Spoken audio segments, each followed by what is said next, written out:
तर आज आपण बनवणार आहे भेंडीची भाजी आणि तीही बिना कांदा लसूणची।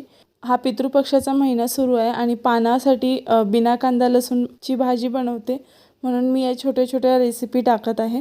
तर इथे मी भेंडी कापून घेतली, साधारण 200 ग्रॅम वगैरे असेल, आणि एका कढईमध्ये 1 चमचा तेल टाकून सरळ यामध्ये मोहरी टाकली आणि मोहरी छान तडतडली की नंतर यामध्ये भेंडी टाकून घेतली आणि काही मसाले टाकण्याच्या ऐवजी आधी भेंडी टाकली, जेणेकरून मसाले जळणार नाही लवकरच।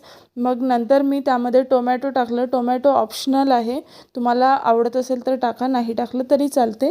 त्यानंतर मीठ टाकून घेतलं चवीपुरतं आणि थोडंसं मिरची पावडर, नाही टाकलं तरी चालते मिरची पावडर, पण छान टेस्ट यावी किंवा कोणाला अगदीच फिक्कं नाही आवडत म्हणून मिरची पावडर टाकायचं आणि अगदी पाव चमचा हळद पावडर। तर हे टाकून मी छान 5 मिनिट मिक्स करून घेतली भाजी आणि अधूनमधून 2-3 मिनिटांनी ही मिक्स करत राहायचं किंवा परतवून घ्यायचं आणि भेंडी शिजली का ते चेक करायचं। अजिबात या भाजीवर झाकण ठेवायचं नाही, कारण त्याने चिकटपणा हा लवकर जात नाही भेंडीचा, म्हणून अशीच उघडी ही भाजी शिजवून घ्यायची। साधारण 10 मिनिटांनी वगैरे ही भाजी मस्तपैकी अशी शिजवून जाते आणि लो टू मीडियम फ्लेमवर शिजवायची, नाहीतर भेंडी करपू शकते।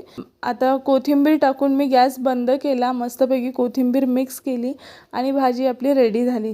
पितृपक्षाचा महिना सुरू आहे, तर तुम्ही पानासाठी बनवू शकता किंवा अशीही डब्यासाठी ही भाजी बनवू शकता। मस्त टेस्टी ही भाजी बनते, नक्की बनवून बघा।